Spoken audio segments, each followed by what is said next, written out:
Today is Tuesday, January 25th, and you're listening to the Beer Temple podcast. Remember, this is what we wanted. Remember, this is what we said. To never be heard or seen from again. Remember, this is what we wanted. Remember, this is what we said. To never be heard or seen from again.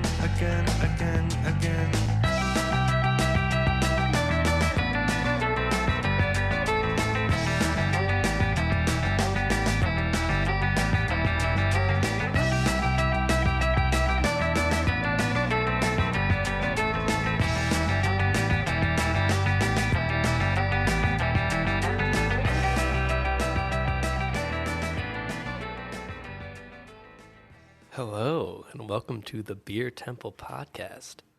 I'm your co-host, Mike Shallout from Is Was Brewing. I'm here with my other co-host and Fade Master for the day, honorary Fade Master, Chris Quinn. Chris, those of you out there, I'm doing well. Now I'm doing well. You are giddy. I know the people within the I've seen first 20 seconds of the show were like, oh, Serge is on top of his game with this one, He with is that nailing fade out. it. Yeah, it was a sick fade. And then it was, fooled ya. Fooled ya. It's me on the ones and twos. How you been? Good. I'm doing well. Nice. We got a round table today, so to speak. Secondary to the big basketball game, Yes. the Villanova-DePaul rematch. Mm-hmm. Wearing my DePaul sweatshirt I haven't worn since the day I graduated from DePaul, probably. Which I picked up on the moment I saw you. Yeah. I was like, okay, that's cool. It smells a little bit like my cat. He might use the bed. Yeah, I was watching it for a little bit, but then kids' homework Yeah. called, and Very rude of I them. felt comfortable with where things were at, so I turned it off. Look, you should Which has still bitten be me in the comfortable. past. Yeah, but of course. yeah, Yeah, we got a great round table today. Yeah. Classico. Beer on Temple this Classic. this lovely Chicago winter eve. It's I think it was 6 degrees when I came in. Yeah, so- that was warm. I decided to take the bus here today because I didn't want to have to move my car and find another parking spot. Oh, is that why? That's the main reason. Then also That's didn't Chicago. Yeah. Yeah, so we got a round table, and before we get to our esteemed guests, and I'm all right, already we got loudmouth going on, making a scene, so everyone knows who one of the guests is. But no, all joking aside, wanted to thank Lumpen Radio, WLPN, for having us on, and thanks to all the listeners for tuning in to Lumpen Radio or wherever you listen to your podcasts. Thanks as always for tuning in, downloading, and being a part of the show. So with that, are we ready to just get right to it? I say we get down to it. Yeah. All right. Well, it's old-fashioned roundtable format. We're going to introduce people in order of seniority. Seniority being the only type of seniority that matters to me, which is how many times you've been on this show. That's right. So now I have to think of who is the senior guest. I pretty much have no idea. And when I am unsure, tie goes to the person who's actually in the room, who's just dying to be heard. We've got the biggest mouth in Chicago beer, Mr. Jerry Nelson. What's up, man? Welcome back. Thanks for having me. What's up with you, man? How are you? How are you doing? Well, just it's been a long time since I've been on this thing. Yeah. Seems like. Yeah. Well, we took a pretty significant hiatus, so Yeah. don't I don't know feel why, bad. but yeah, it's been good. And a real reason why, just some sort of global pandemic thing, but Yeah. Existential dread keeping us from podcasting. Chris is adjusting the thermostat. yeah, it was like, is anyone else cooking in here? It's like 74 degrees in Yeah, here. it's Way pretty too warm. hot. Yeah, so I'm turning down the heat. I'm now sweating. Half out of embarrassment, half out of actual heat. It's going to be a temperature pod Yeah. today, huh? Yeah. All right. But anyway, you're back. First time here, right? And we're not in Studio BT. We're in the actual bar because Studio BT, a little bit chilly. It isn't like insulated. No, it's not. It's not. What is what? Yeah, you wouldn't call it insulated. There might be a pipe that is currently burst in there. So One of the walls is a big metal door.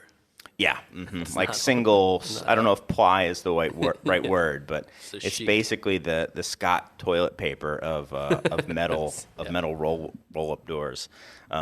So it's incredibly chilly. So we're having it in here.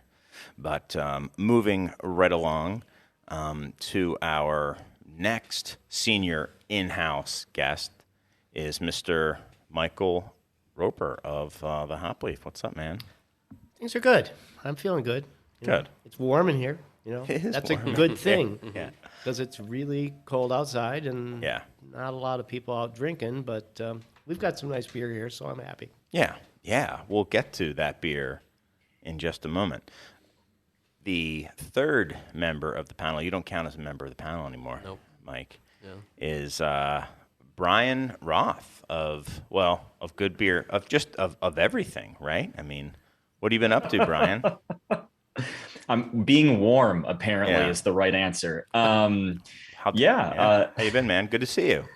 Likewise. The last time that we spoke on the podcast was before said global pandemic. So I guess take that for what it's worth. It's been a very busy couple of years. I bought a house. Okay. I got engaged. Congratulations. You have two Stars. things framed behind you now. That's I have new. Things framed behind me. Finally got the frames. Nice. Yeah. Started. I got a plant. Good. That's number three on that list. Just to be clear. It's still Yeah. alive. In order of responsibilities.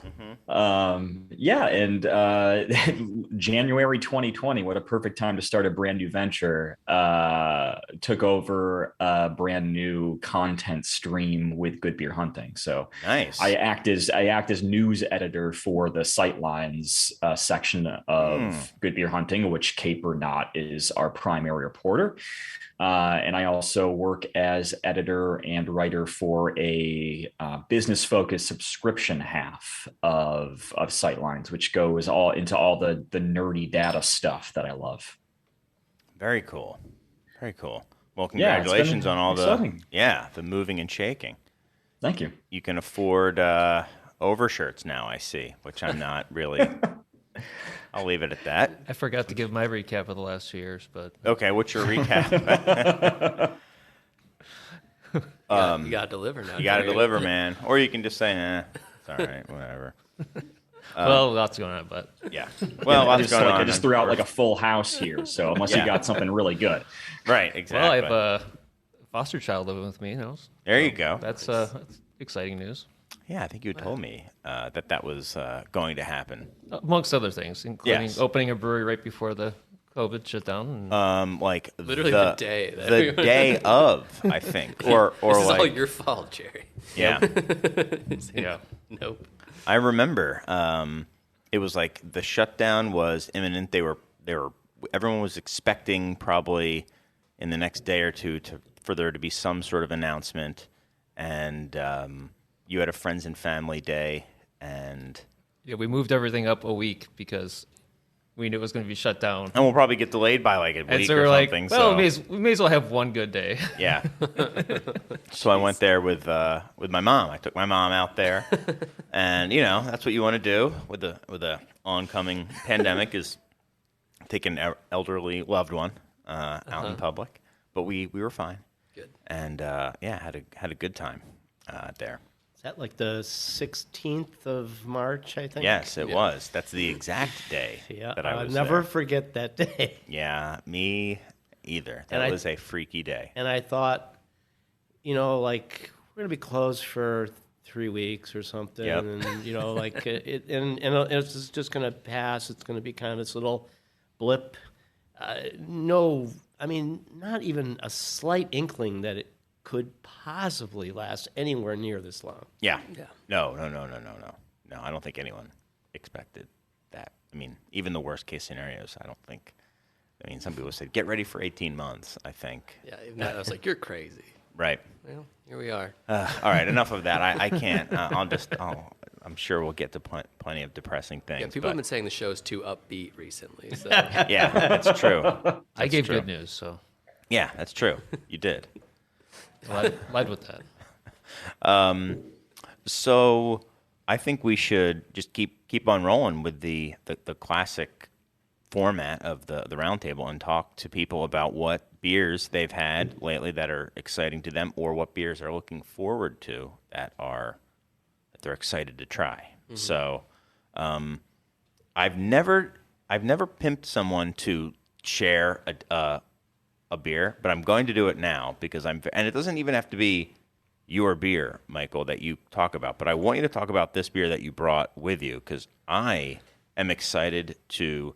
This will be mine. I'm excited about it, but I want you to tell me about it if you wouldn't mind. So there is a new beer from Trappist Rochefort. They haven't had a new beer since the early 1950s.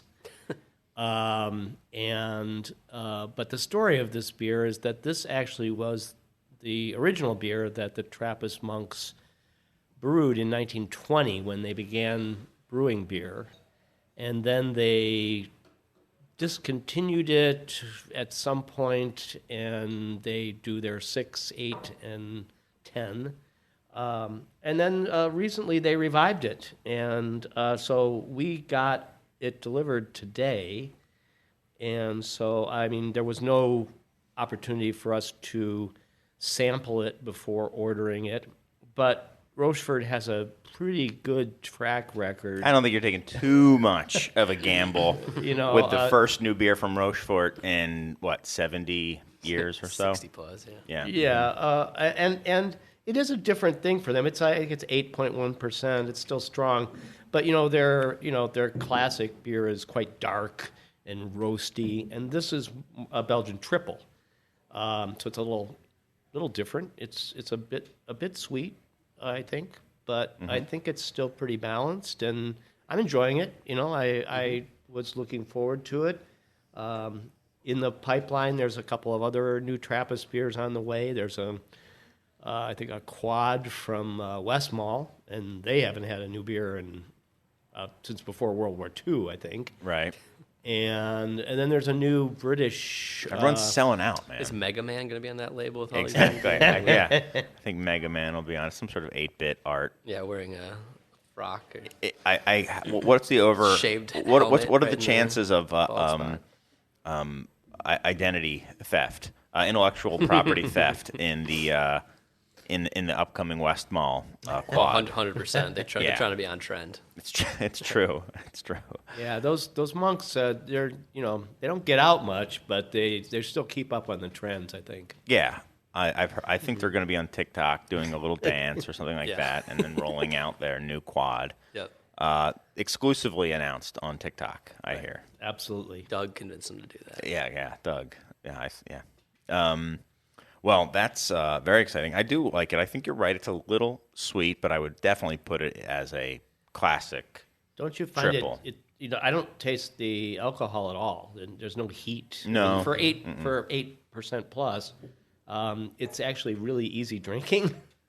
I think I could probably, on a hot day, probably drink too many of these pretty easily. Yeah.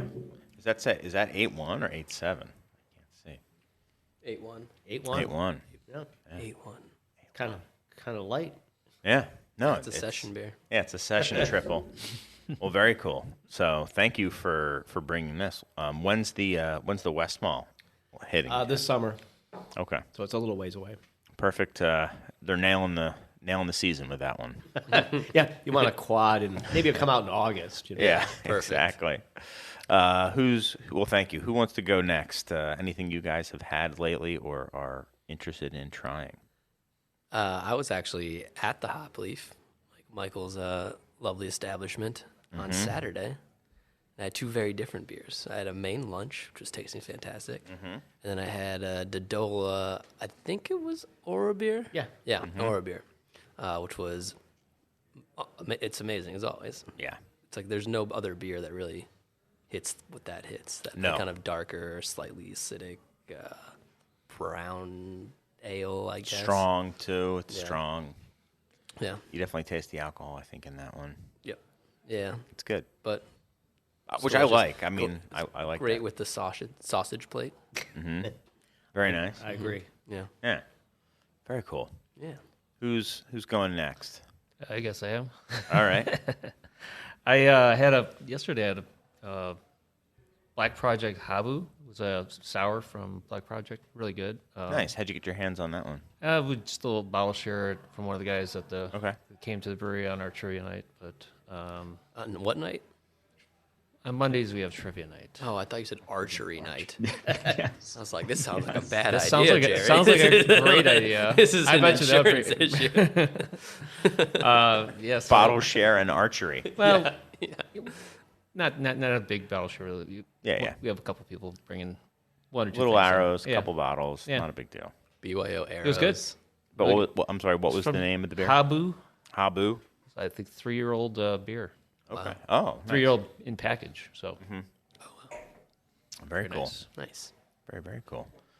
Bryan, how about you?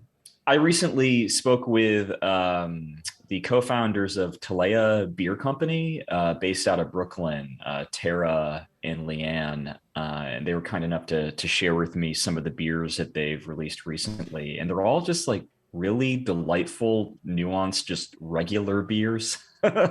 So I'm drinking their Italian Pilsner right now, but whether it's their Kolsch or just a regular, I think it was a 5.5% stout, they've all been fantastic. And it's just, I think each one was more exciting to open than the last, just with kind of how exciting it was just to have a regular old no frills style beer. So I'm really enjoying this Pilsner that I'm having right now. Nice. What was the brewery that you said? Talea beer out of Brooklyn, New York. Brooklyn. Got it. And what did we say when we gazed into the future? We had that seance a couple of shows back, and we looked into the future of Pilsner. Yeah. What was it again? Sometimes it leaves me once the medium. You're talking about our cold IPA double dry hopped lager showdown. Was that? There's no way that I predicted that. There have would be been the next multiple thing. people that have texted me about that. I would fall over dead if that's what I predicted. Yeah, would no, be I the don't. next I big don't remember thing. what you predicted. Oh. I can only see the future, not the past of the future. Right. Yeah. Because now it's the past when I predicted it. Yep. Son of a gun. Okay. I probably picked some other just random nation because I think Polish Pilsners are big Pils, right now. It was Italian before that. Cold. Well, that's not a Pils though. Cold IPA is definitely not a Pilsner, no matter what. I mean, you can say what it is if it's an IPL, if it is, but it's not a Pils. That's for darn sure. Oh, yeah, it's definitely not a Pils. Yeah. I wonder what it'll be. So I guess I'll have to just open up the portal again and gaze into it. It's amazing how quickly I forget. I'll just pick another country. Australian Pilsner. Mexican Pilsner. Yeah, there you go. That's the next big one.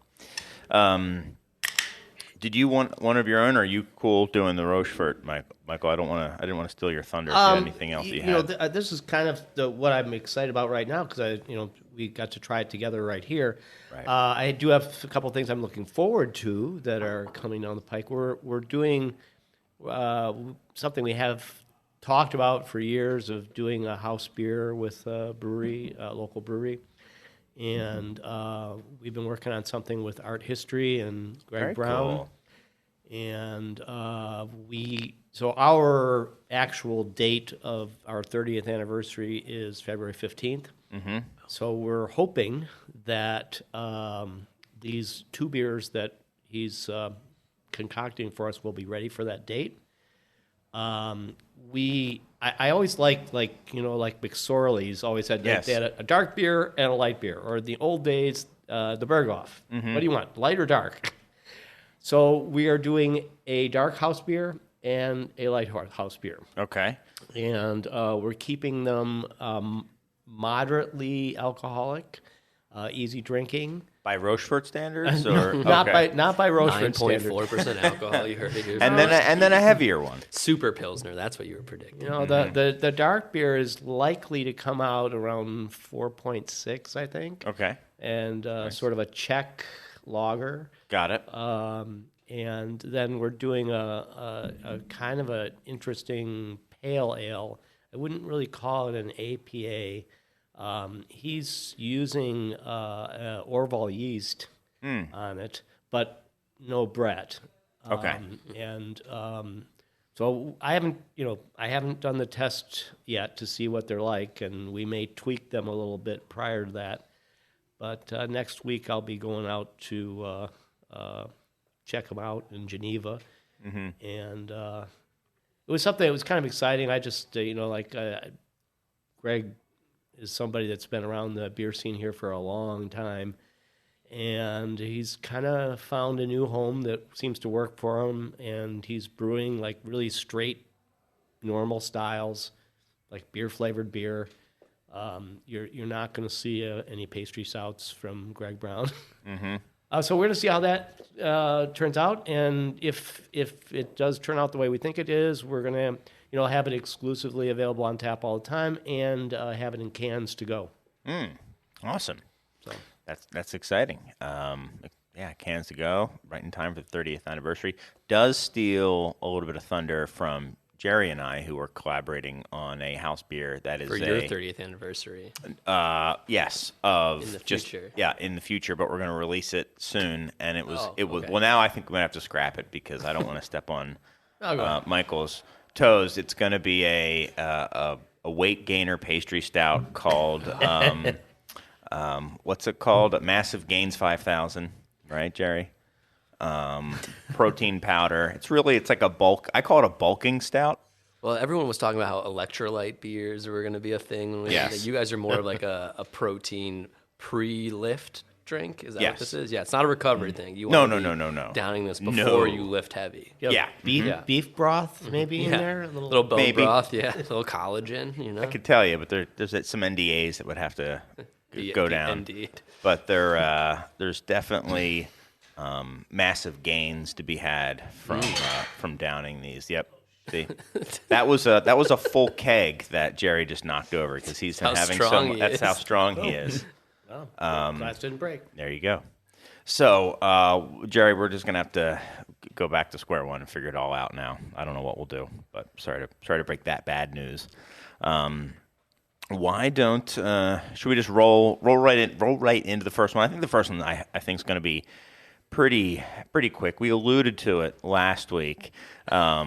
Literally the day after our peering into the future episode, somehow it escaped all the mediums that It was too Canarchy too was close. going to sell to Monster Energy. I don't know how that one escaped us. It was too close just- and too obvious. It was, I think, a mere 7-8 hours later that was announced when we were trying to predict the future. And I don't remember. Well, but by the time the show came out, it already Yes, happened. It was in the past. Yeah, so That's right. can't predict the past. All right. It's all relative. Yeah. So to us, it had already happened. Yeah. That's how you make content, people. Yeah. So I think there's only one person to really tee this one up, and that's Mr. Bryan Roth. Give us the rundown on the Canarchy deal. Yeah, I think there were a lot of different threads that were coming together here. Fireman Capital, which was the backing private equity firm for Canarchy for a long time, was entering the very end of what is traditionally the 5 to 7 year cycle of when private equity seeks a return in its investment. The company had seen almost 20% gains year to year for the last 5 years. And the only reason that it declined in 21 in store sales was because it had a record year in 2020. In 2021, it was actually its second best performing year ever. And then it was just the long rumored sale. Constellation and Monster have been linked in some way or another for probably about a year in terms of some M&A activity between the two of them. Monster had trademarked hard seltzer names last year at some point, just kind of floating it out. And so it was probably just a matter of time before Monster did something to enter the alcohol space. I don't know if anybody saw Canarchy coming exactly, but it does easily open up a whole bunch of different routes to market because of the national, both network distribution staffing that Canarchy has. We described it in coverage on Good Beer Hunting. It's basically a turnkey operation. Mm-hmm. So they paid $330 million for a 500,000 barrel production, which can go higher and can start today doing whatever it is that they want. And so it was just, I don't know. I think it might have just been one of those deals that's too good to pass up, especially when it's time to pull the trigger now, to get into that space and start making a claim to some of the shelf space that other, whether you're Coca-Cola or others outside of beverage alcohol will want to get involved. I had a few things about that, just briefly. One, I don't know if anyone else at this table, or if you, Bryan, but I had heard like little birdies chirping that Fireman Capital was looking to offload Canarchy. My guess is the deal you'd heard. Yeah, I heard. I won't say actually, who. Yeah, I didn't hear anything, but I believe there was a mergers and acquisitions show a long time ago that I was on. When and I said something about Fireman Capital not wanting to hold it more than like 5 years. Yeah, because that's what those kind of companies do. Right. So I sort of predicted this 5 years ago. Right. So yeah, there you go. The original Oracle. Yeah, I think it's the only time I've ever had a prediction that was correct. Yeah, well, there you are. So when do we think Bang Energy is going to buy Kings and Convicts? Well, the other thing I wanted to say was Fireman Capital getting all the accolades for the 20% gains. Nothing compared to the gains that Jerry and I Stout would bring. Massive. I'm talking like 500,000% gains. Did you tell them? I did. I'm sure Monster Energy would be into that. Well, I'm just saying Fireman Capital needed to free up some capital. Oh, okay. That's why you're going to talk about. Got it. That's all I'm saying. I think it's I really think that this is a bigger story than is being told. I mean, it's not like earth shaking, and I think in some ways it is earth shaking because of the Coca-Cola connection. Yeah, is that nobody has more marketing muscle than them. No one has more influence on shelf space in supermarkets.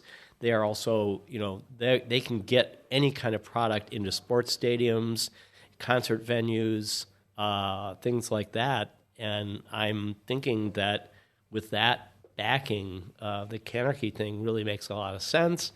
And they could make these brands way bigger than they could have ever gotten any other way. Oh, yeah, I would think so. I mean, plus Monster has a very coveted audience for, I would think, anybody really in any kind of beverage space, but especially in the alcoholic. Talk about like the demographic of the Yep. drinks Monster. Yeah. And I'm curious. I mean, do you think that there'll be literal Monster beers though, or do you think they'll? No, they're gonna be like hard seltzers. Probably. Well, okay. Sorry, Monster. Oh, definitely. Okay, and then their leadership in the day after said very clearly that they do not want to use the Monster name and branding on Monster-related alcoholic drinks. I would. That does not surprise me. They fully expect. I think it was they referenced a very near timeline, basically to start cranking on a hard seltzer or FMB product that would be from this newly created company. Yeah, and I think it's very definitely, well, very probably going to be marketed to a completely different market segment than previous alcoholic beverage seltzers, don't you think? Maybe, but No? I mean, White Claw did a pretty good job of capturing who I think the stereotype of people drinking Monsters is. Remember, there was a whole trend of guys shooting the tops off of White Claws. Yes. So I feel like, not to stereotype the Monster drinker, but I feel like that there's some significant overlap there that maybe they're trying to steal that market share. Right. And that certainly is becoming a very crowded market. Seltzer space. Yeah, seltzer and FMBs and stuff like that. So, I mean, I think you're going to need to have a big player to to compete nowadays because they all have them now, or are just coming out with them if they don't already have them kind of established. One of the crazy things about like the energy drink alcoholic beverage crossover is that so Coca-Cola owns, I think it's about 17% of Monster, which now owns Canarchy and will create its own line of alcoholic drinks. Molson Coors, which makes the Topo Chico hard seltzer, also is the company behind Zoa, the wildly successful Dwayne "The Rock" Johnson energy drink. Mm-hmm. And amongst all of this, beer distributors have Red Bull, Monster, and now Zoa on their own trucks and own competing interests too. And so it's not just, like the companies that are making the products, but it's kind of it goes across the tiers now in the way that competition or preference may be broken up amongst all these.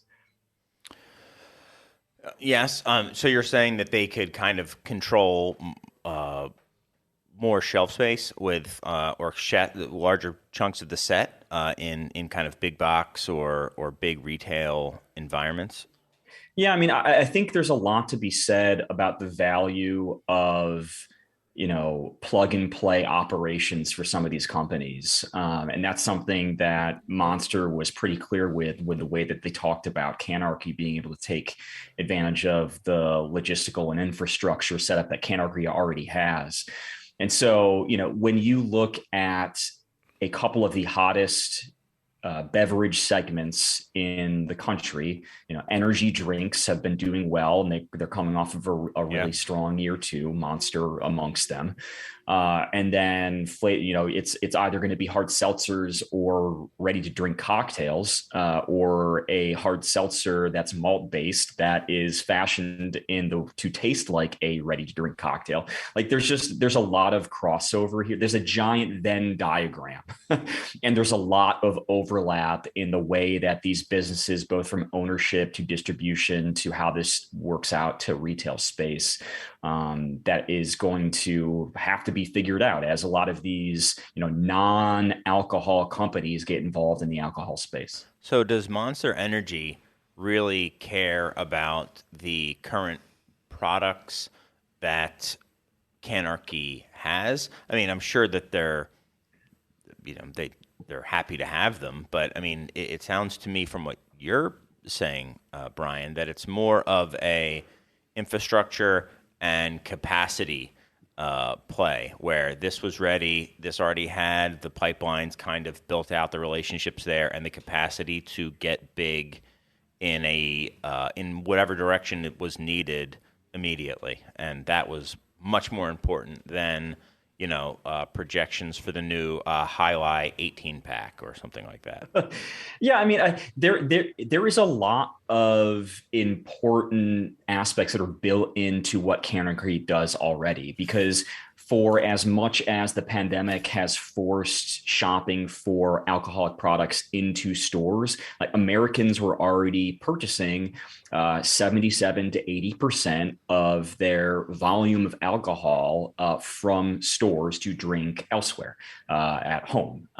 So a company like Canarchy that was built to work within the distribution system of the U.S. that has breweries placed around the country and connections to wholesalers already, now offers them, Monster, the ability to use that system. That, if you look at the individual companies, for example, like none of them did particularly well last year. Cigar City was the best performer relative to Craft. It was negative in store sales. So Cigar City declined about 2% in 21, but Craft as a whole was down 3%.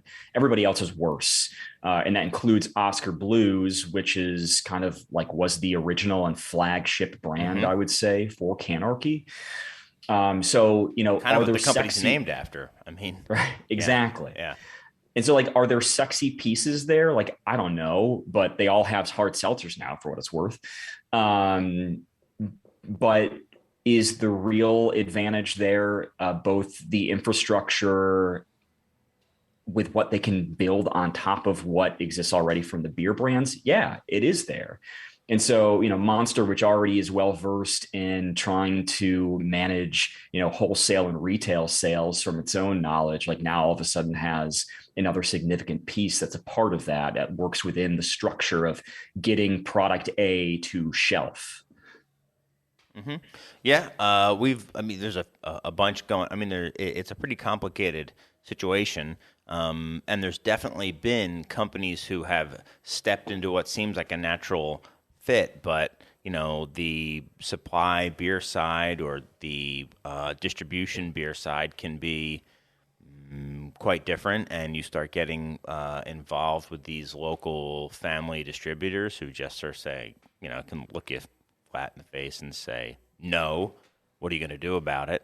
Now, they may see some dollar signs with someone like, Monster Energy, and that might change their tune a little bit. But this does segue nicely into the report from Goldman Sachs that came out recently that was talking a lot about, we're not going to talk too much about seltzer, although we are going to talk a little bit about seltzer. I think it's a huge part of what's going on right now. And they predicted, in their words, a reckoning for seltzer in 2022.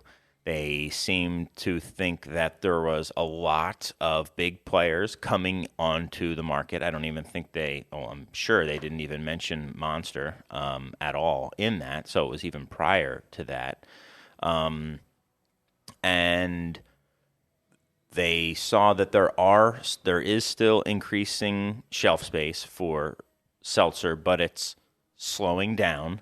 It could be how much more shelf space could they possibly need, and that retailers seemed to think, and they can certainly be proven wrong, but the retailers expected that the bulk of the increased space was going to be going to kind of expanded lineups of known quantities, not to add variety from the supplier side. So, I think White Claw and Truly, they got a huge jump, and it seems like they have entrenched themselves very, very well. I know Topo is done well, but correct me if I'm wrong, Bryan, still nothing compared to White Claw and Truly, right? Those are still the two, elephants in the room, so to speak, right? Yeah, of the $5 billion that hard seltzer pulled in last year, those two represented about like $3.5 billion combined. Yeah, right. Okay. So that's and then so it's the long tail, so to speak, as we know about in the craft beer world. What do you think, Bryan? Do you see that changing? Do you see people being able to disrupt that in the near future, just with the size of their the size of their wallets, so to speak?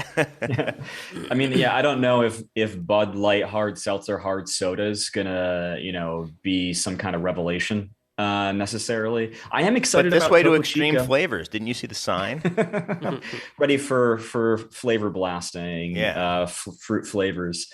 I think Topo Chico is going to be really interesting to watch in 2022 because it was only released in a minority of markets. So it was about maybe like 20 states and markets in the US. And it still was the number 7 hard seltzer brand in the country last year. And Molson Coors is making it nationwide this year, while also adding new brands, which includes Ranch Water, everyone's favorite 2021 drink that nobody knew about in 2020. And so Topo Some Chico, of us didn't know about it in 2021. I won't say who, but Topo Chico, so it was 7th, but if you look at what it did in, say, half of the markets that everybody else had, I think there's enough kind of like fire there to make it a top 5 brand. And Molson Coors has been very specific. They believe this is going to be the number 3 hard seltzer brand in the country. That means going toe to toe with Bud Light hard seltzer too. And so it's 2 very different kind of marketing strategies. Topo Chico has like a handful of SKUs, so of different flavors. Bud Light hard seltzer has dozens, and they churn and churn and churn and churn. And that's helped keep them afloat. But, hard seltzer as a category was 14.5% up in 21. That's versus a flat total alcohol in the same stores in which hard seltzer was sold. It was basically hard seltzer and like RTD cocktails and everybody else last year. And just looking at some of the info that from this Goldman Sachs report, it sounds like a third of the respondents who were ceased convenience store companies said they planned on not adding any, did not plan on adding any new brands other than White Claw, Truly, Bud Light, Corona, Vizzy, High Noon, Topo Chico, and Mick Ultra. And that the one that seemed to be getting the most buzz was the new Boston Beer Pepsi collab, which Mountain Dew, the hard Mountain Dew. So I mean, it is funny how like if Pepsi does one thing, Coke has to do something else. There's multiple soda ones happening soon, right? There's a Fresca one that's coming out, which is like, where do these fit into that, right? Because the prevailing idea was that it's appealing to someone who wants something lighter and presents as healthier. Let's take a brand that nobody cares about now, and Fresca. then spin off of it. Apparently Fresca was like the 3rd best performing brand in the Coke portfolio after Coke and Diet Coke. I read that a while ago, so it might not be true. But people love Fresca, Chris. Don't make fun of Fresca. The Fresca haters are gonna. But yeah, like it's clearly made a turn from being something that was like, oh, it's people that want like a healthier alternative with 0 calories. Like, no, people just didn't want to drink. Yeah, whatever it was they were drinking before. Here's one of the things I loved it, and they were very clear about this when they announced that deal with Constellation, is that Fresca was performing so high as a mixer with other alcoholic beverages that it just made sense. They just needed to turn it into an alcoholic beverage. So like, it's not even necessarily that they want it for the flavor so much as like it can add something to their vodka. But how do they know that? Like, how are you following these people home, or is this like the basket? I mean, isn't that what White Claw is? I mean, it's vodka soda with flavoring in it. Right. Yeah. I mean, it's scratching that itch, I should say. Now we're throwing brands that you've recognized on top of it. No one's doing that. Mega Man. Yeah. I can't wait for the Mega Man Mountain Dew Code Red. Yeah, please. That'll be great. And the $50 million, plastic squeeze water bottles that it'll be in. Right. Cool Ranch Doritos flavored hard seltzer. Yeah. Well, I can't imagine what the secondary market's going to be for that. Yeah. But, yeah, I don't know. It was just interesting to see that some of these retailers already thought that the shakeout was already underway. And they seemed to think it was going to affect the newcomers and the smaller guys. So all these indie seltzers that had dreams of blowing up big may have a bumpy road ahead, at least in the big C stores. I have a question for the publicans in the room and the people that own tap rooms. Like, how is this, or have you seen the rise of seltzer and this proliferation of it and this trend of people buying things to take home? How have you seen this affect, even maybe pre-COVID if you can, or during COVID, the businesses you do and how they've changed because of the ascendance of the packaged product and the things like seltzer and sodas? And I mean, we don't, we're identified as a beer bar, so we don't have like a lot of people calling for hard seltzers. Are people staying home because of that and, drinking hard seltzer at home? No, I don't think so. I think it has had an impact on what sells in like neighborhood beer stores. They've taken some beer off their shelves to make room for hard seltzer.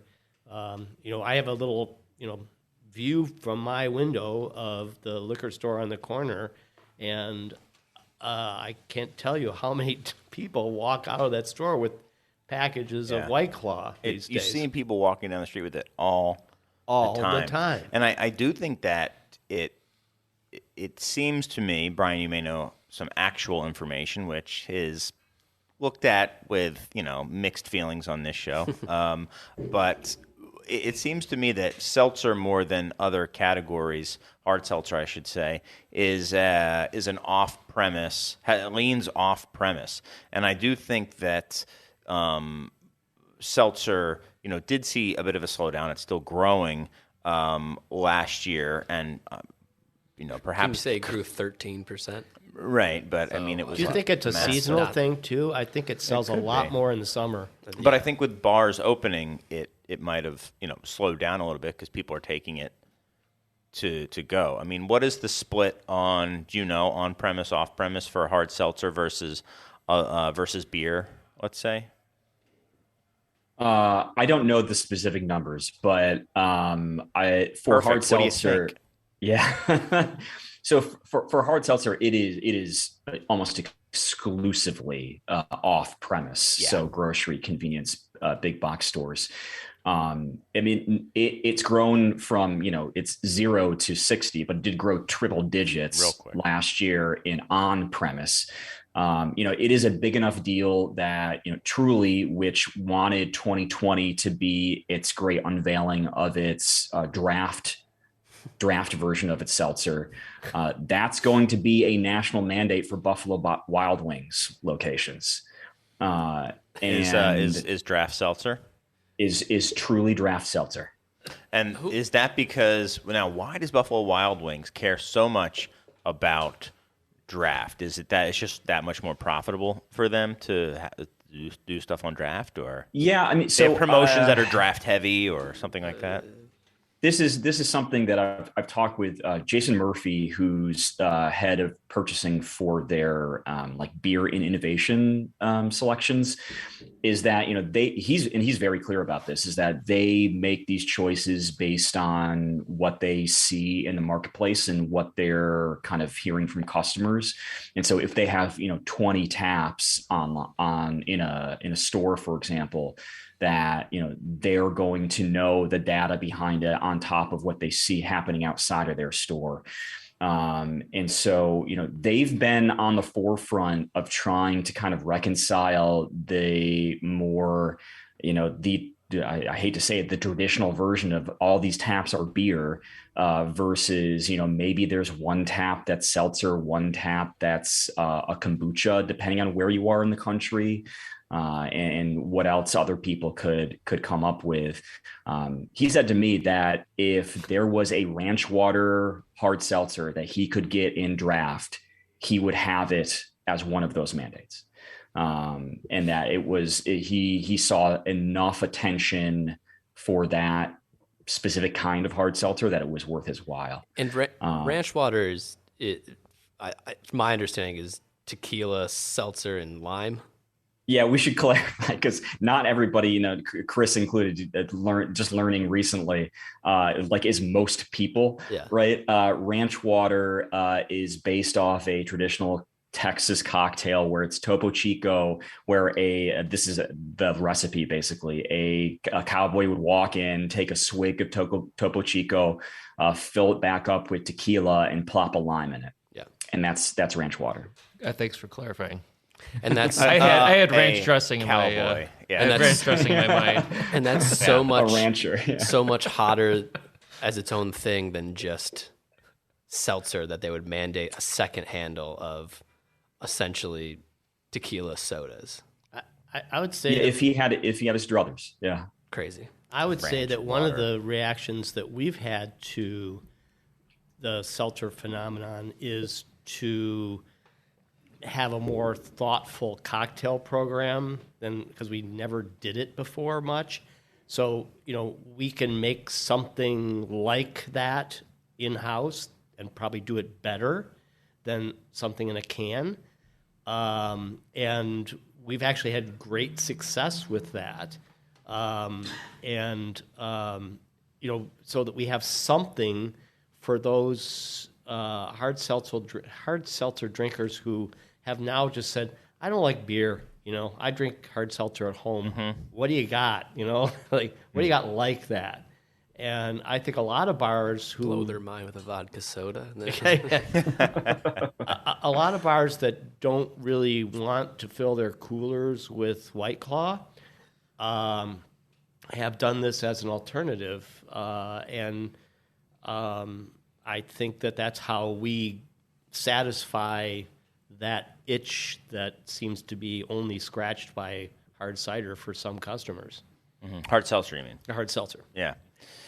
I'd love to know, just in that expansion of the cocktail program, like, has there been a particular kind or a particular spirit that has done well?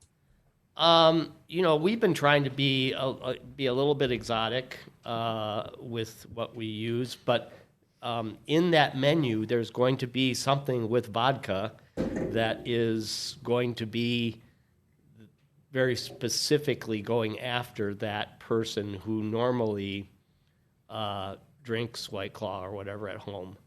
Some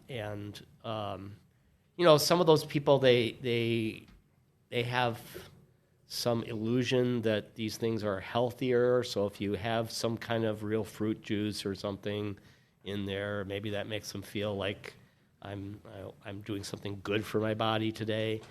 I don't know what it is, but whatever it is, last summer when we were doing really well, these things were really selling, and we never made any attempt to really get into that market because we're a beer bar, and while we have a really good wine selection and we have ciders, the more advanced cocktails were never our thing. But now we're doing some more complicated cocktails, and then we have a few things that are simple that would appeal to that hard seltzer drinker. I think you could practically put it on your menu as like a in-house made seltzer, practically. That's probably a good idea. House hard And seltzer. instead of calling it a cocktail, Avondale water. for them, is what I'm going to start. for these people, it's not. They don't want a cocktail. They want a seltzer. So if you say it's an in-house made seltzer, well, I can't do that, but I would love to. Why not? Right. Yeah, well, we don't. Yeah, Okay. that's a different story. Right. Interesting. I'd rather sell them beer, obviously. Right. Well, maybe we should take a break, maybe freshen up our drinks. Half of me does want to get a ranch water, like the old-fashioned kinds, like the old cowboys in the old West used to go when they would get their bottles of sparkling water and drop lime wedges into it, like all the old cowboys did. That's right. While you're out riding fences. When they use have the your glass spittoon, bottle. ding, and then give me that Topo Chico sparkling dirty glass. in a dirty glass. And then and a lime wedge, please, sliced. Okay, thank you. Maybe we'll get one of those and try one of those ranch waters. See what the new mandate is for Buffalo Wild Wings. That'll take me a few minutes. So why don't we take a break and come back in a few with more of the Beer Temple Insiders Roundtable. Welcome back to the Beer Temple Podcast. I'm your co-host, Mike Shallout from Is Was Brewing, here with my co-host, Chris Quinn. How you doing, Chris? Thanks. First little mistake.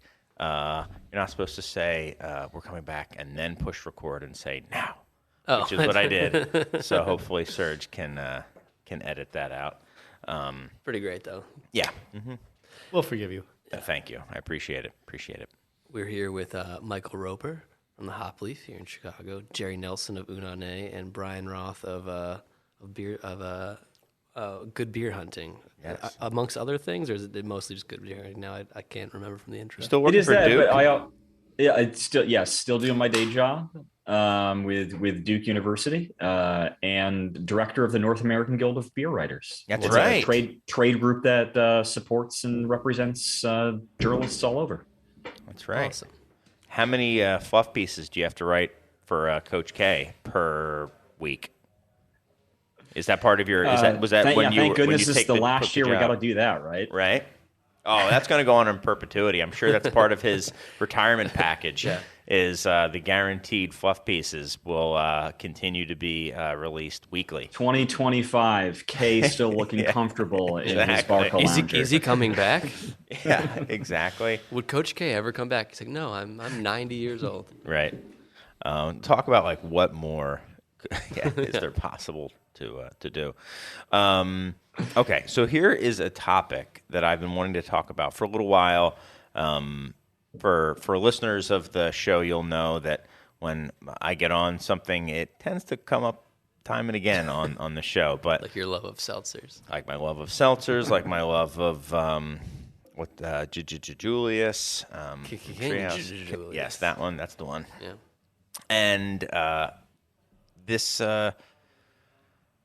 lack of just the utter destruction of certain segments of the import beer market is another one that is just very interesting to me. And I wanted to talk about that generally, but then specifically as it relates to, COVID. COVID, they said for a lot of types of business, such as like some delivery services and stuff like that, it didn't make it happen, but it maybe accelerated things drastically. And I think COVID may have done that for, I personally have seen it just anecdotally in my shop that it definitely did that with package sales. Most heavily, I would say, for English, but then I would say Belgian after that. I think the Germans have held pretty strong so far. I wonder if that's Chicago specific. Yeah, and it may be. Like I said, that was anecdotal. But I just wanted to get your guys' takes on, the way I have it written was COVID the final nail in the coffin for imported ales, and just talking about how this, combined with the increased pressure with so many new breweries in the U.S. coming online year after year after year after year, and just the whole complex web that's woven in the U.S. Where does that leave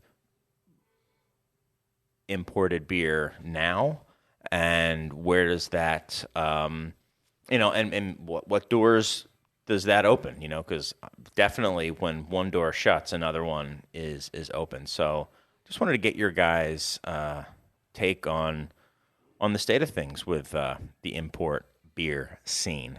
Who wants to start? Yes, I'll start, because we've sort of, definitely specialized in carrying a lot of imports, especially Belgians. And it definitely is different now. I talked to Belgian beer makers and importers, and they're like, "What's going on?" It's like I talked more than a year ago to Bobo Van Mechelen from Chimay. He said, we went down 35% in 1 year. Wow. And so that's huge. But you got to think that there's X amount of total beer sold, and how a bigger and bigger percentage that total beer sold is sold in brewery tap rooms now. And what is the one thing that is not in any brewery tap room is an imported beer. I mean, it just doesn't happen. Even the ones that have guest beers, very few of them are having a German, British, Belgian, Czech beer as their guest beer. Well, some tap rooms in certain states you're not even allowed to do that. You can only have some beer from other breweries in the state. Absolutely. And so what that does is that they're locked out of this gigantic growing segment of beer drinking that they can't get into. And so it has, the volume of beer that they are selling is naturally going down. And also in retail, as more and more breweries, so like, in Chicago, there's, about in the city limits, there's about 90 breweries. A lot of stores want to carry a nice selection of those beers. Where's that shelf space going to come from? it's likely to come from the import beers, which it's harder for those beers to be fresh. They cost more money. The representation is probably less frequent. Very little feet. There's very few feet on the ground. And then the way that the pandemic made it worse is that we had the supply chain issues in which a lot of that beer was having trouble getting here.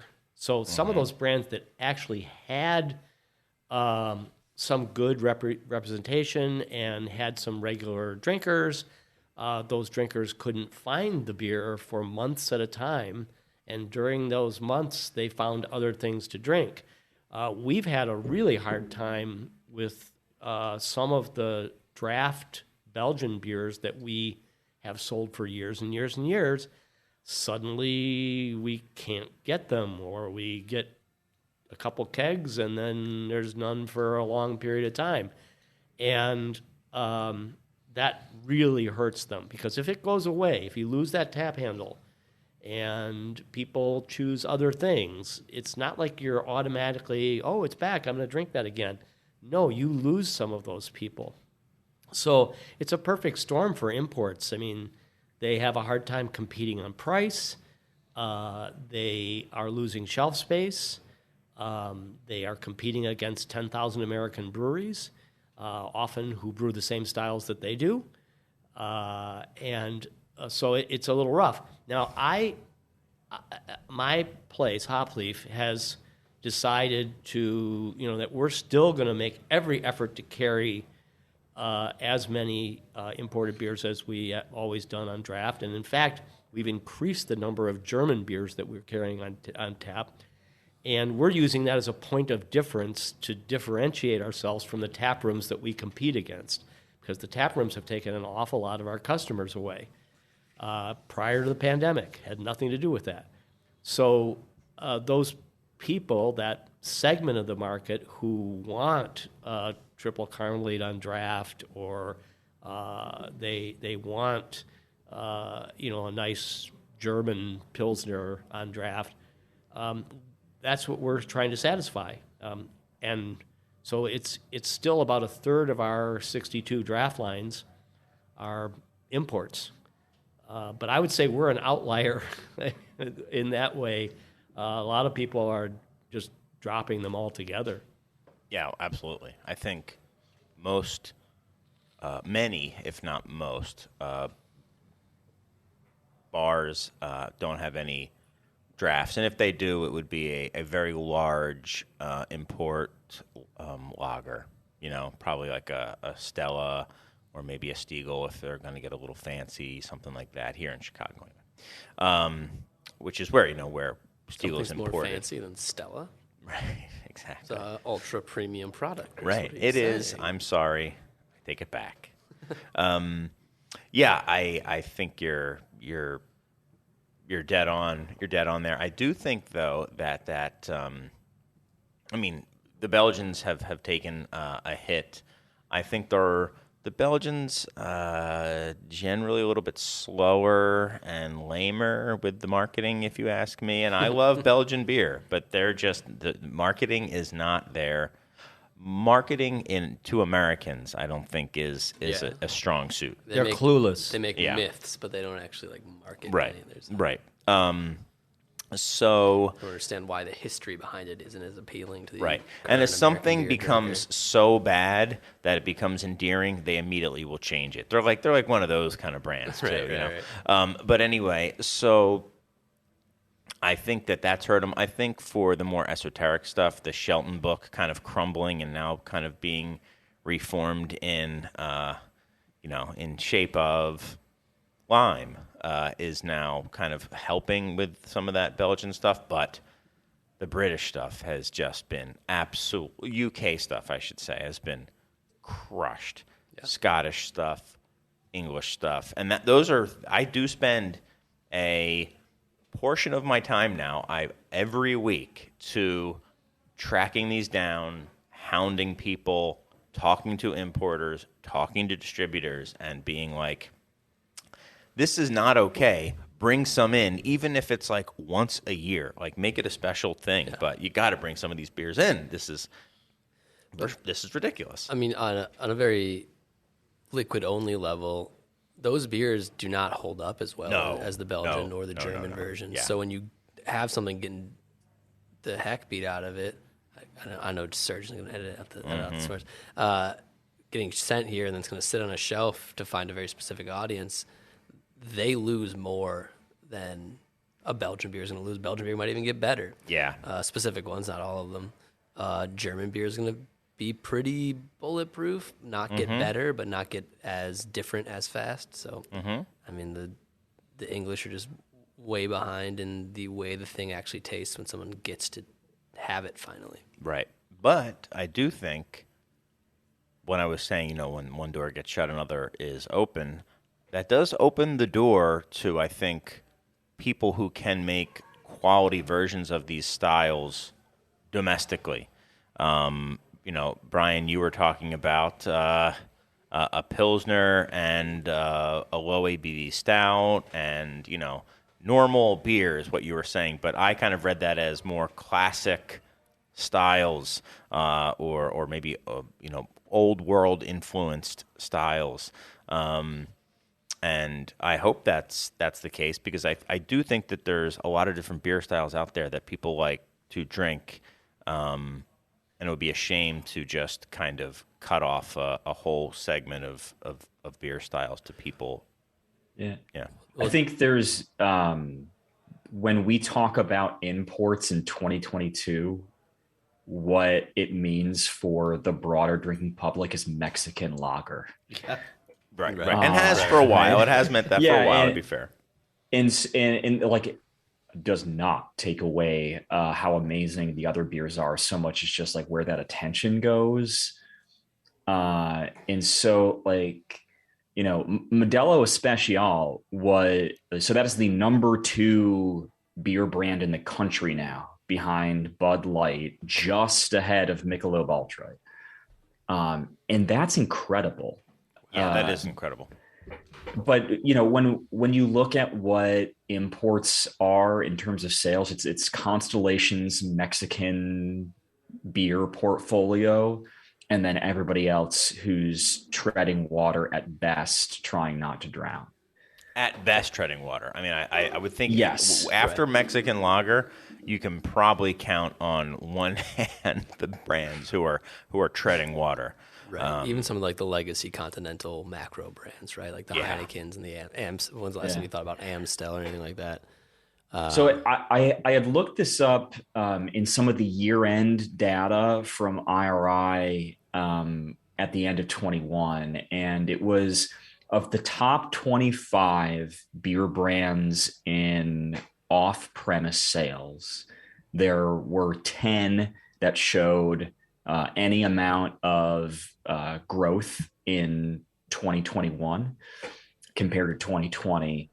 And 6 of them were imports. 5 of them were Mexican lagers. Okay. What was the other one? Heineken. Got it. So no, that's why I specifically did say in this import ales I put in there. I did. I put import ales because I think it is just 2 different tales entirely when you're talking about. And these are beers that don't even show up in scan data when they're doing well. Yeah. Well, and the thing that's come up in conversation when I've talked with breweries and consumers when they think about. Again, so I'm going to use Mexican lager as the example because it fits well here. Is when they think about like a cultural authenticity, like Mexican lager fits that mold for a lot of people, whereas other beers or beer styles that would come from other countries, I think you are spot on, Chris, where the things that we would get from other countries. So even if we're talking about Saison DuPont, I remember working on a story for All About Beer back in, I think it was 2017, talking to people about Saison DuPont. And the argument then is the same that you're making now, is that there's a struggle for that beer because more places are making great versions of Saison that are going to be some combination of cheaper, local, or also good. maybe not Saison DuPont good, but kind of fits that bill for what people might want or expect out of it. I mean, the entire thesis of why I started the brewery I started is that there is and going to continue to be a significant amount of people in Chicago, specifically, I guess, that want a different drinking experience than local breweries are providing them, but it just doesn't exist in the way that I wanted it to exist for someone like me. Like, I wanted to drink beers like Saison DuPont. I wanted to drink Blaugie. I wanted to drink Albarone, but couldn't really get them here. And I believe that there's a lot of people that want to have those experiences, but aren't getting to have them from the places we had them. Now there's a lot of people filling in the space locally, like my brewery, Avery's Brewery, Mike from Afterthought, and honestly, Jerry, you've been making like kind of traditional Belgian beers since the very beginning of Unane. And I'll say, sorry, Jerry, they're my favorite beers you make. Your Why would traditional you Belgian say sorry stuff. about that? Well, because I don't know. I mean, I don't want to. Maybe they're not his favorites or something. Usually, you start your brewery with the things you really want to okay. make. All right, because they are my I actually favorite was, things was that you brew. interesting that I got the Roquefort, Tripel in front of me today, and that was one of my favorite beers is the Roquefort 10. So, and that was one of the driving influences to start the brewery. And I actually wanted to do the quad year round right off the bat, and I was told not to, or I was suggested not to. So You should listen to Westmall and make it a summer seasonal. well, it turns out right now, like we are making the quad we keep running out. Yeah. Tripel is also one of the things we have been making year round for like the last 2 or 3 years, and we're keeping up with that. But the quad is surprising because we were like, we're like, oh, we're gonna make a batch, and then we won't need to make it for quite a while, and then it's gone, and you're like, all right, no, we need to make another batch pretty quick, and then so that's kind of what we're up to right now. I mean, I don't know how long it's going to continue, but because we are distributing probably something like 15 states or 15. I should know that, but I don't. And they keep on buying the quad and Tripel and other things. And Do you see specific places buying those styles more than others, like getting bigger orders from like Minnesota or Pennsylvania versus like I don't know, Texas or Arizona or something? New York is keeps on buying like some of these things that are not they can't get so the quad right now I have the ingredients and I'm getting ready to make a 60-barrel batch of it, which is quite substantial. So for us, but like we are, I don't know if I'm going to continue during the summer, but we're definitely up quite a bit on these Belgian styles. Yeah. Awesome. That's good to hear. And it's good because I really I love the quad in general, and I like our quad, and you get better making it more often. Mm-hmm. So if you make it once a year, it's somewhat like seasonal. You don't really remember everything you did last year, and so making it month after month after month after month is how you get good at something. Yeah. I'm glad to hear you say that too. We've definitely talked about beers tasting dialed in on this show in the past, and I think that there's positives and negatives to all sorts of stuff in the beer world, and one of them is what you said, Jerry, is if you're making something, you don't have time to make other things that might excite people, and you get the pipe fill and stuff like that. But, the actual product will become better if you make it more often. I mean, practice makes perfect. So, I mean, Yeah. Like Orval, they only make one beer. right. They've been making it for decades and decades and decades. Yeah. And it's delicious. It's kind of good. Which makes me a little bit weary or upset that Roquefort is making Yeah, new beer. expanding their lineup and going Pipe fill, baby. Pipe yeah, but fill. it's not like they're making like a Helles or something. They're doing something. Well, I that they- worry. Well, they're going to be around, but like I worry that they're down and they're like, we need to figure out how to get this up, and that's when I saw that I was like, With them and Westmall both doing it, I thought the same thing as you, Jerry. To tell you the truth, I was like, okay, this is awesome. This is super cool, and I'm really excited to try them. But I was like, ooh, I bet you they wouldn't be doing it if they didn't things feel were like the moving. market needed it. Yeah, so. It's like the Chimay thing, Chimay doing those barrel aged things.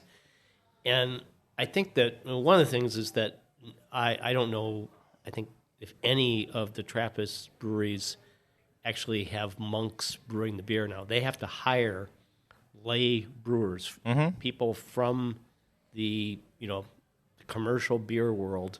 And it's probably hard to find good brewers who only want to do one thing for the rest of their lives. They're not going to find anybody that's going to be satisfied, and they're going to have to keep replacing brewers that get bored over and over and over again. So I mean that's why La Trappe and Chimay in particular have done a lot of different things. Yeah, and they've been, La Trappe especially has been early on to the trying things out and kind of maybe catering to a more Western palate for a more Western taste for what else you got? Right. Yep. Well, the Trappist Brewery in America started off making just those classic styles, and now does like everything. They're an American brewery that happens to be Spencer's Trappist. doing IPAs. you Yeah. know. Yeah, Spencer just released a peach flavored beer, Yeah.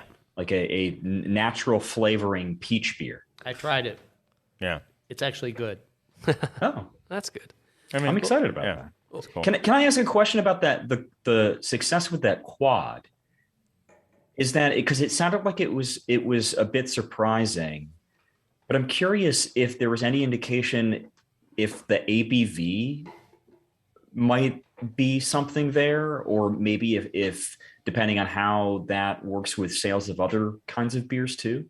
well, yeah, I mean, I do know like where I'm pretty confident like ABV plus price point is definitely a selling point. Yeah. But we've had this beer many years in a row, and this is the first time that we've really seen like quite a quick uptick in it. So it's it's just we're gonna run it and see how long it has legs, and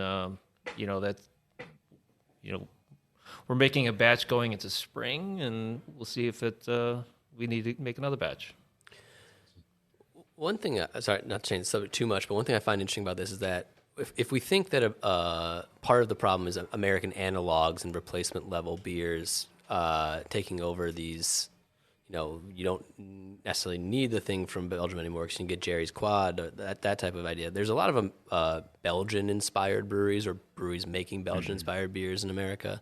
There's a lot of breweries making lager and trying to make it very traditionally in America. There are no longer really any specifically English-driven breweries in America. Used to be a ton. Yeah, I mean Goose Island in Chicago, like that was what they started as, right? As an English-inspired or English. That's what they were aspiring to be, is an English brewery.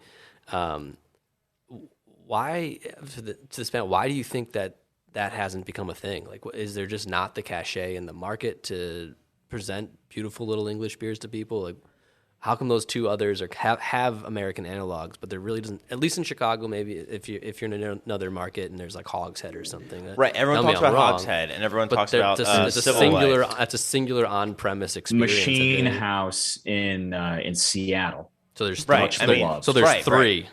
Right. There's three. Can you? How many German? Forest and Maine Yeah. in PA is half Belgian, half. Well, I was about to say three halves, but they started as half Belgian and half English. And but, now they're half And now they're IPA half and- IPA and one quarter and one quarter. Very cool and Sounds American like you thing need to make do, a but will be offshoot. will be English. Will be English, yes.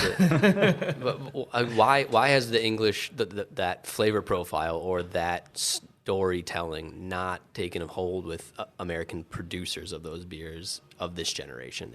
Did anyone have any? I don't. When we opened 30 years ago, our most popular beer was on draft was Bell's Amber Ale, and then we did Bell's Best Brown Ale, and we did those things, and there were a lot of other breweries doing their versions of English styles. Right. And I don't know what happened, whether people's palates changed, whether the brewers got bored with those styles, but they just died. I mean, Well, malt has become the enemy until it's massive amounts of roasted malt. Sweet is still like a thing people want, but the flavor of malts has as far as the consumer things, has disappeared from the lexicon of what the modern beer consumer. But as soon as something is talks about the most lame, that's when it's ready for a right, comeback. we might be at the very tail end. That's when I the, start wearing them. The thumbing of the Those nose. clothes. So you're wearing a scratch shirt right now. I mean, really though, IPA is a British style. Drinking a scratch. True. Except and it's still kind of dominant, except that the American, what I still call West Coast IPA styles, have almost nothing in common with British IPAs. Yeah, I mean, pizza is an Italian food as well. But I mean, Domino's tell that to isn't. Papa John's. I mean, they're not really. It's This is this is fresh on my mind because I was just recently doing research, some dry January related research for some stuff I'm working on for Good Beer Hunting. But I think it illustrates the quick shift of what non-alcoholic beer is in the country, but can also be in a way extrapolated into a lot of other conversations. So 5 years ago, O'Doul's was the #1 selling non-alcoholic beer in the country. But if you look at what's driving the growth today for that category, they're non-alcoholic beers, but it's hazy non-alcoholic IPA. Yep. And other kind of flavored versions. Brewdog, for example, released a whole lineup of non-alcoholic pastry stouts to start the year. And very Sam curious Adams how those do. You have to come back in. Starbucks has been crushing it with that for years. Yeah, right. No, but Brian, you're gonna have to come back and tell us how those do. I'll make a little quiet, silent mental prediction. Okay, I've predicted what I think that will do, and I'm curious to see how you. Well, it's also what Weight Gainer's been doing since this. Right. Where are the gains coming from? Yeah, I've been doing we sell the Athletic Brewing NAs, and their IPA is selling so well that I've been talking to them why don't you? I devote a draft line to them now. Well, I think they actually are expanding their draft this year. You do, or you would? I would. You would. Absolutely. So it's selling that well. It's your ranch water. Yeah. I mean, the thing is that we are selling more non-alcoholic beer than we ever have, and non-alcoholic beer is getting so much better than it ever was. Yeah. And more styles. I mean, people are brewing non-alcoholic stouts, porters, IPAs, Vienna lagers, you name it. Yeah. And I am, it's not, they're not selling them to me. I don't want them, but I have tried them, and I'm saying wow, this actually tastes pretty good. Yeah. Well, there's also been a lot for the production side. There's been a lot of advancements in technology, and in a way that makes it way more cost effective to potentially make non-alcoholic beer. Now, there's a lot that goes into that you would need pasteurization and a lot of other stuff that most breweries don't have. But you can now buy dry yeast from Lallemand that produces less than 0.5% alcohol by volume, but it ferments out to dryness, and it tastes like beer. What happens to the sugar? It gets metabolized by the yeast, but it just doesn't produce alcohol. What does it produce? I don't know. I haven't used it. Okay. CO2. Deadly toxins. CO2 and poison, I guess. But yeah. No, I know people who are using. I've had beers made with it, and you can't. You're not going to be like, oh, this is the best beer I've ever had. But you're like, this is beer. Yeah, this is definitely beer. Mm. Yeah. How much fruit do you need on it to make it? Yeah. You got to put strawberry and banana and vanilla legit fruit. I mean, an NA smooch. An NA Get pastry back to the Jamba stout Juice. is literally Nesquik. Yeah. I mean, that's what it is at that point. Well, this is like we've talked about craft beer is innovating so hard we've reinvented the wheel. And Yes. It's like these things already existed. There's strawberry Nesquik already. You don't need these. Yeah. I mean, it's supposed to be nostalgic. It's like, whoa, this is like an alcoholic version of this nostalgic thing that still exists and I still could have. So it's now nostalgic for when it had alcohol in it and you could Yes. still have your driver's license. Yes. Well, I can't wait for it to blow up and for a whole category to be, Literally blow up because they forgot to pasteurize it. Yes, that's what I meant. Literally blow up. No, I wouldn't want that to happen. But yeah. So let me ask this question. Do you guys think? Well, I mean, did anyone answer the question as to why? I don't know if there is an answer. It might be an Yeah. unanswerable question. Like, Okay. I think it has probably something to do with it. We're still in the phase of Malt is the enemy. well, thumbing your nose at the father of like, this is how craft beer started, and then craft beer is now a response to older craft breweries is where craft beer is right now. So potentially it will come back, but almost all craft breweries started as An English pub inspired. ale is pretty stuffy and boring even in England in most cases. I Right. would say. I mean, they're kind of moving away from it as well. So.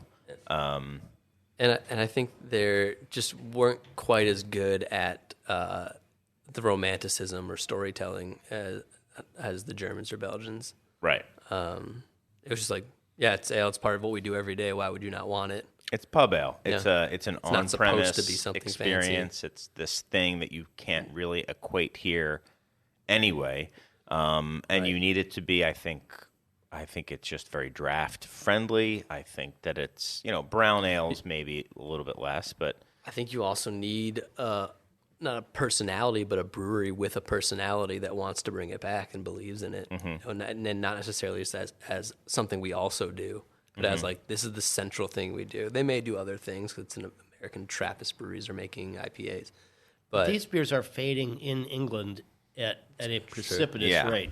The thing is if you go to England now and look around at what people are drinking, they're drinking Carlsberg, they're drinking Bud, they're drinking, they're not drinking those real ales.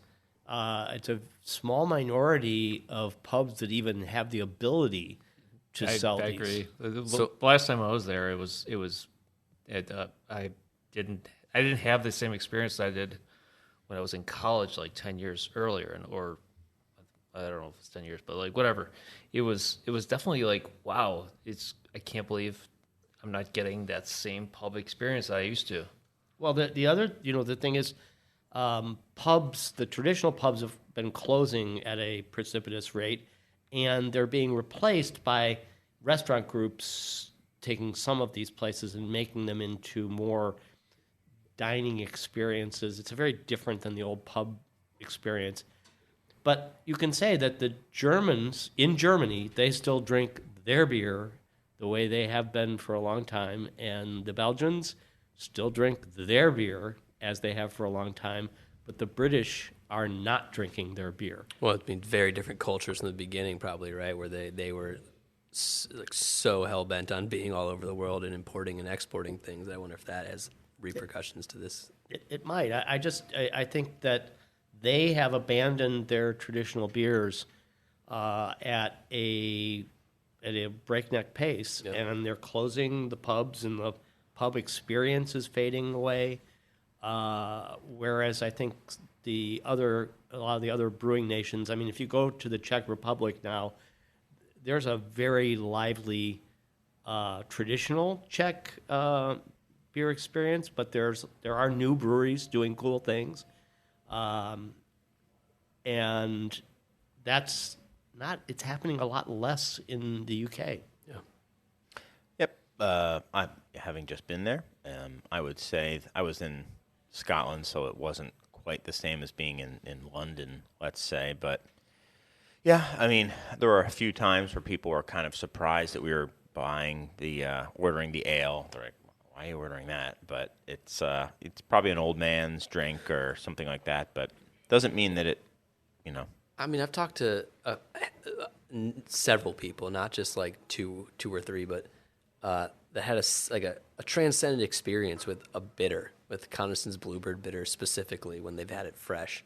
And so it sounds like these beers just don't appeal to people anymore. But when they're fresh and good, I think they do very much appeal to people. So it's very confounding why both American and British drinkers have just kind of let it go. Yeah. I mean, it was the most popular style in Britain for like 50 years or something like that. So, I mean, there's probably something to be said for that. I mean, they certainly drink a lot of beer over there. I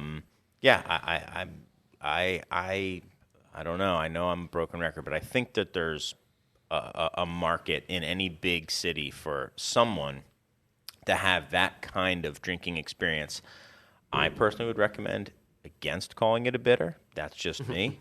But I think that style is one that if you mask it and call it something different, I think as Steven, our general manager, visited home, he's from Manhattan, Kansas, and there was a local brewery there that he said was all over the bars, and he lives in lives outside of a college town, or grew up, I should say. So that was in college bars, not hoity-toity bars, anything like that, and it was called Biscuit. And a beer called Biscuit, to everyone at this table, we would know exactly what that type of beer is.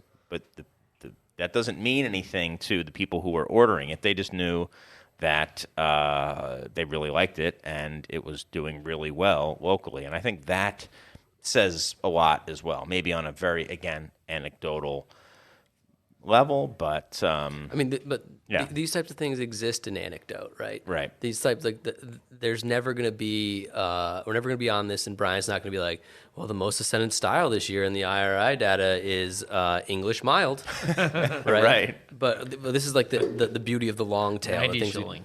So right. I have a question I just thought of in this conversation is that, so we broke away a little bit and we were talking about the hard seltzers. Are hard seltzers selling in other countries like they are here? Is this an international phenomenon or just an American? It's not. And a big part of that is because some version of like the ready to drink cocktail market has already existed there for a long time. It was a problem with the initial launch last summer of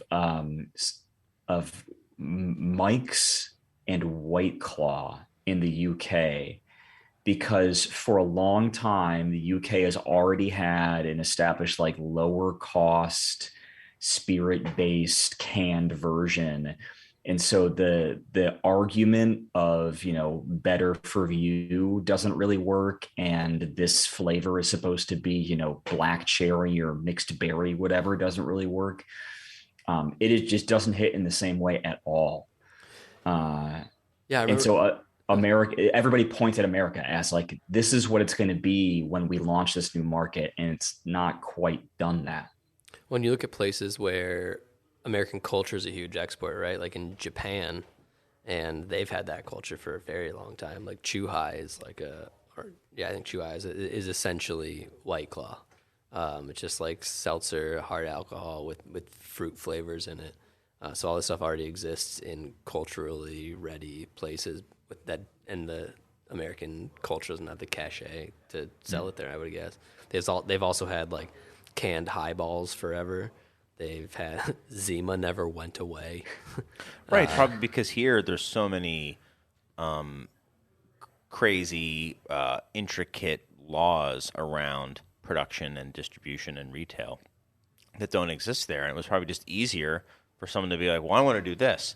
And no one saying like, well, actually, in Statute 47 of the repeal of alcohol law. I don't know if the legality of making hard seltzer is what was keeping it from being a thing in America, though.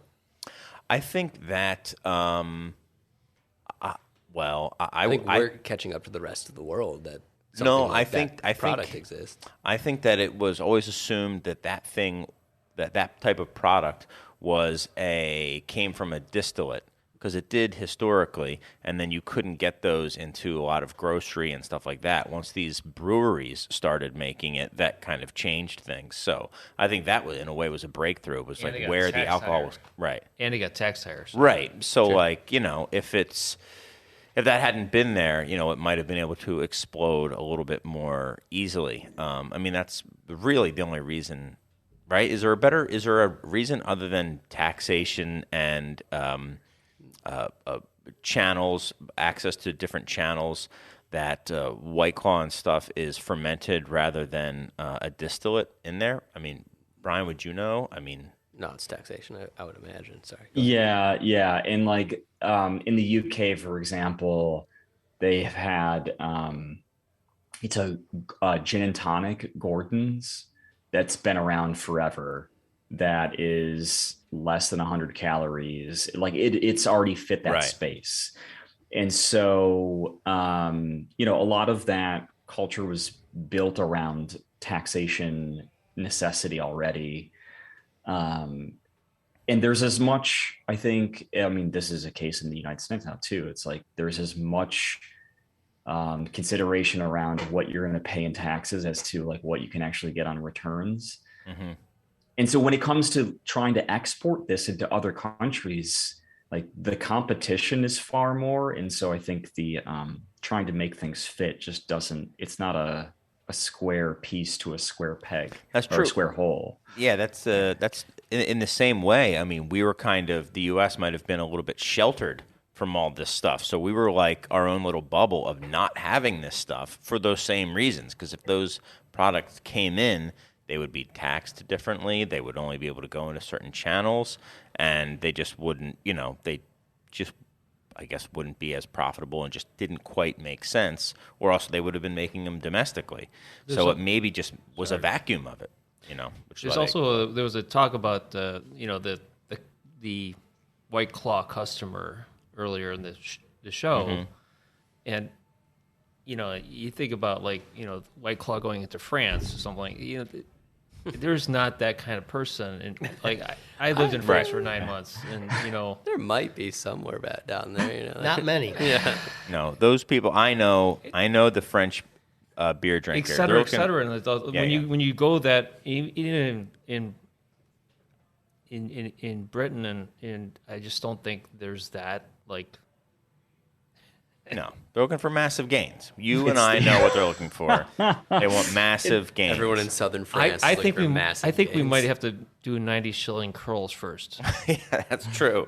Yeah, That also has weight gainer in it. It's just They all do. butterscotch flavored weight gainer. It's true. They all have weight gainer in them. They all give you gains, just to varying degrees. Yeah. Yeah. I'm sorry. Were you cut off, Brian, by a hysterical callback joke of mine that only I find mildly amusing? No, I think no. Very No. Jerry-esque answer. Full Well done. stop. No. Sorry for my loudmouth butting in again. Yeah, no, I Sorry. know. Again, I'm just so. got to get your What? say in How there. dare you speak on an audio format entertainment? Well, Mike, what else is there to say? I don't think we have enough time to move on to a whole new segment, especially one as open ended as what we were going to end with. But is there anything you would like to mine or discuss in closing? Any little shorter little topics? No, I don't think totally so. okay. No, I think that this has been an interesting conversation. I'm still going to try to wonder why there's no American English breweries anymore. Yeah, I'm just going to figure it out. yeah. Well, when you Write figure in that it. out, Write us a letter. What if Why brewing? do you think there are, or do you think they'll come back? Mm-hmm. Do you want one? Write us a letter. remember, if we read your letter, you get merch. We get to I tell you that remember- you're going to get merch. Don't we? Yeah. No. We've gotten it. We are we did caught it. up. We are Oh, caught nice. up on our merch. I remember there was when we were in 2013-ish, when we were starting up, there was somebody that wanted to start a English, natural ale brewing company that's in Chicago. I don't know if they ever. Oh, I remember that. They're still around. I think Yes. those guys. They're home brewers, right? Yeah, they're homebrewers. They have a brewery in their garage. Yes. And they only do real ales. They're still around? Yeah. I have no Maybe idea we what should their talk about name, it off air, name but I was, want to but- go. Right? I want to go to there was there. Yeah. there was Is interest. it called but- Present Tense, there was I think? that might Yeah. Huh. there was interest in Chicago. Yes. They did- bring their beer. 9 years Every time they brew a new beer, they bring it to me. Hmm. And I've been to their garage. I didn't go last year, but the year before, they would email me and say, like, we're gonna do a little garage tasting of our next beer, and they're actually really good. Well, send them my way, Michael. But they're not licensed. They have snuck their beer into a few bars in Chicago that have beer engines. Got it. But as an economic model, theirs is terrible. Yeah.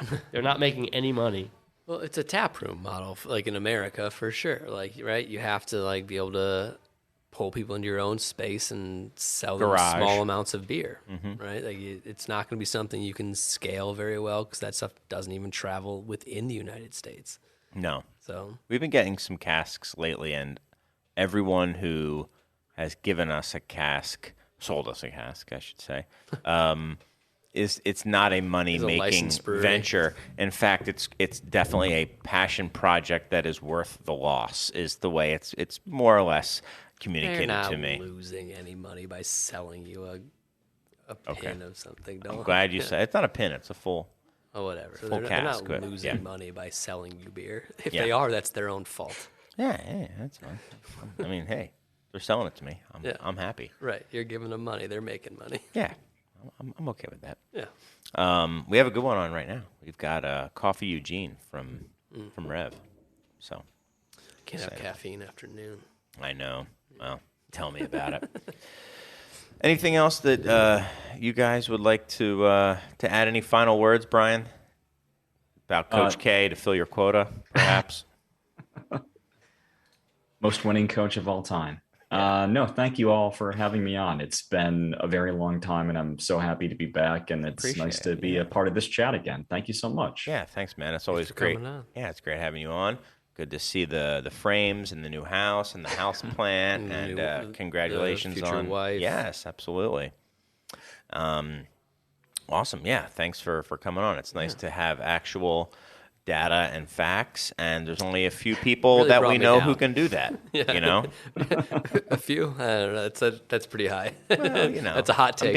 I'm being Hot that might take. be a And we hot have a take. few people that actually have Yeah. facts. Okay, fine. Maybe there's only one. Yeah. Mr. Roper. Two. We got Bixel. Yeah.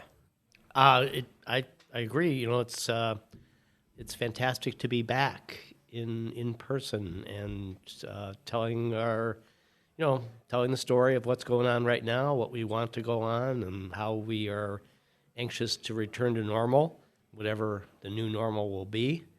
I think for the tavern business in the cold north, I think it's going to be a rough winter, but I'm very optimistic about spring and summer, and I'm even optimistic about next winter. I think things are definitely. I like to hear that. Agreed. I like to hear that. That's awesome. I don't know if there's enough time. There's only about 10 more minutes at most left, Jerry, but any final words for you? Well, in keeping with typical, I got nothing. Remember this is what we wanted. Remember this is what we said. To never be heard or seen from again. Remember this is what we wanted. Remember this is what we